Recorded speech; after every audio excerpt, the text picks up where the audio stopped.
Vous écoutez Culture et Loisirs avec Naël et Cyrielle Simon.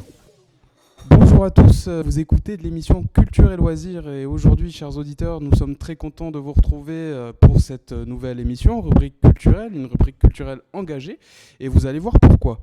Aujourd'hui, nous recevons une étudiante entrepreneur en BIT-GEA de par ses multiples réalisations comme la construction d'une maison de jardin, aussi appelée Tiny House. Elle est avec nous pour nous partager de ses plus beaux projets, et pas des moindres, en partenariat avec la CCI du Gers. Celui de maintenir un espace de vie attractif à travers plusieurs animations pour espérer obtenir le prix pour le développement de l'activité sur le Gers. Mesdames et messieurs, nous accueillons Cyrielle Simon. Bonjour Cyrielle. Et salut tout le monde. Comment tu vas ? Ça va, un peu stressée, mais c'est normal, comme toute personne qui va tourner une émission. Voilà, et puis en réalité, pour tout vous avouer, j'ai 2 partiels aujourd'hui, mais je préfère être en émission radio, c'est quand même beaucoup plus amusant. Beaucoup plus sympa, effectivement, ouais, on va croiser les doigts pour tes partiels en tout cas. Si on est là aujourd'hui, c'est pour parler de ce que tu as décidé de faire dans le cadre de tes études, c'est reprendre l'entreprise des canoës de la Lomagne. À Lectoure, c'est bien ça ? Exactement.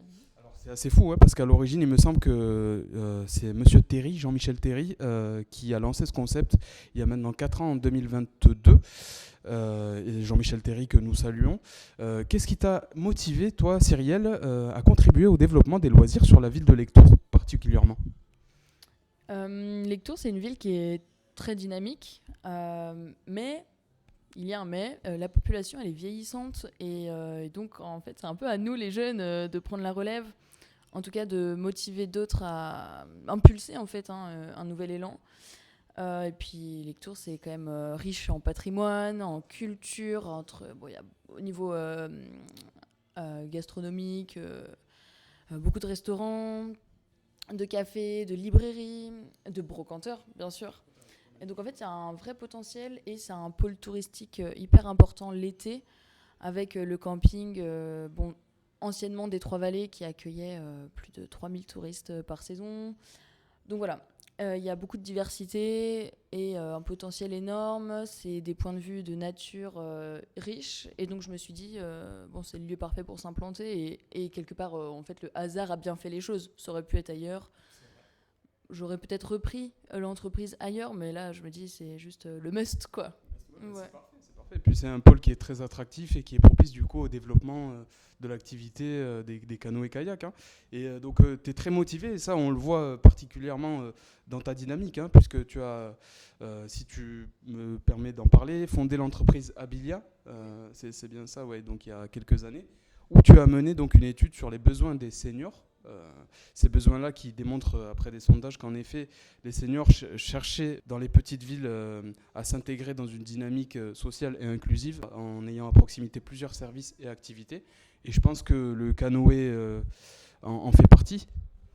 Alors pour la petite précision, Abilia c'est pas encore une entreprise créée, en fait c'est un projet beaucoup plus associatif pour lequel qui n'est pas voué à être rémunérateur, c'est vraiment un projet de vie engagé et qui me tient à cœur. Et donc oui, il vise à vraiment intégrer les personnes plus âgées et les personnes plus jeunes, par exemple des étudiants, nous dans le besoin. Voilà. L'idée, mais bon, ça rejoint l'inclusivité et la diversité. Et donc les canoës, c'est un moyen, c'est un levier pour obtenir des financements, quelque part un autofinancement, et disposer de temps pour maintenir ce projet qui n'est pas rémunérateur, parce que bien sûr on ne peut pas trop vivre d'amour et d'eau fraîche non plus. Voilà, et donc effectivement dans le Gers, l'étude de marché elle est bonne, il y a un besoin, il y a un potentiel de développement d'habitat léger, autour de l'IUT, dans des petits villages, notamment des petits villages qui ont principalement des grands bâtiments.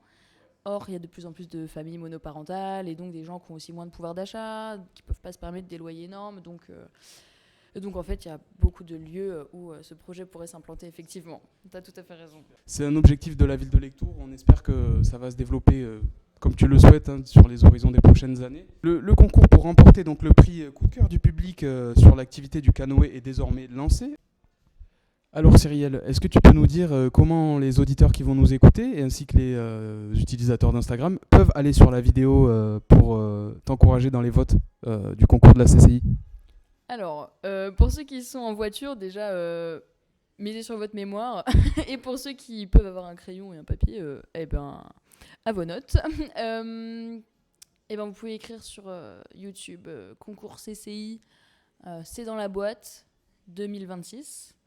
Et ensuite, vous tombez sur une playlist, il y a écrit 1, 2, 3, c'est parti, je crois. Voilà. Enfin, c'est une playlist où en fait il y a tous les participants et leur pitch. Et donc ensuite, c'est Canoë de la Lomagne dedans. Voilà. Ou sinon, directement Canoë de la Lomagne, concours c'est dans la boîte, ici. Enfin bref.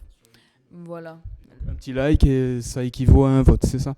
Exactement. Super, bah écoutez, hein, on n'a plus qu'à liker la vidéo comme on a l'habitude de le faire hein, sur YouTube. Voilà. On espère en tout cas que ça te sera fructueux et que la remise des prix qui a lieu en mars, du coup, te sera bénéfique. On va croiser les doigts en tout cas pour. Et on te souhaite une bonne chance et à très bientôt, Cyrielle. Merci, à bientôt. Merci beaucoup.